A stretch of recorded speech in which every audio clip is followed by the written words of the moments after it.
আমার ছেলের হত্যা তদন্ত সঠিক বিচার চাই। আমি টাকা দেখি বাবা, এই টাকা দিন থাকবে না, আমার বিচার দাবি সুন্দর চাই। নবাবগঞ্জ উপজেলার কৈলাইল ইউনিয়নের আলোচিত জাহিদ হত্যার প্রধান আসামি প্রকাশ্যে ঘুরে বেড়ালেও অজ্ঞাত কারণে তাকে ধরছে না পুলিশ। তাছাড়া নিহতের পরিবারের সদস্যরা হত্যাকারীদের নানা হুমকি ধমকিতে এখন পালিয়ে বেড়াচ্ছেন। এ অবস্থায় জাহিদ হত্যায় জড়িতদের অবিলম্বে গ্রেপ্তার করে তাদের দৃষ্টান্তমূলক শাস্তি দাবি করেছেন নিহতের পরিবার। শনিবার বাংলাদেশ ক্রাইম রিপোর্টার্স অ্যাসোসিয়েশন মিলনায়তনে আয়োজিত এক সংবাদ সম্মেলনে এ দাবি জানানো হয়। সংবাদ সম্মেলনে বলা হয়, কেন পুলিশ আমাদের সাথে এমন করলো এটা বোঝা বাকি থাকে না। আমরা দরিদ্র পরিবার যারা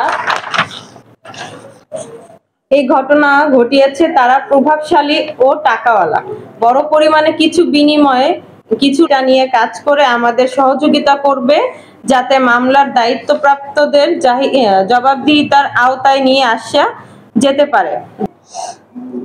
আমি এই হুমকির ভয়ে ভিটাবাড়ি ছাড়া আমি এখন পলাতক হয়েছি। কারণ এই বিচার আপনার কাছে এই বিচার আমি চাই,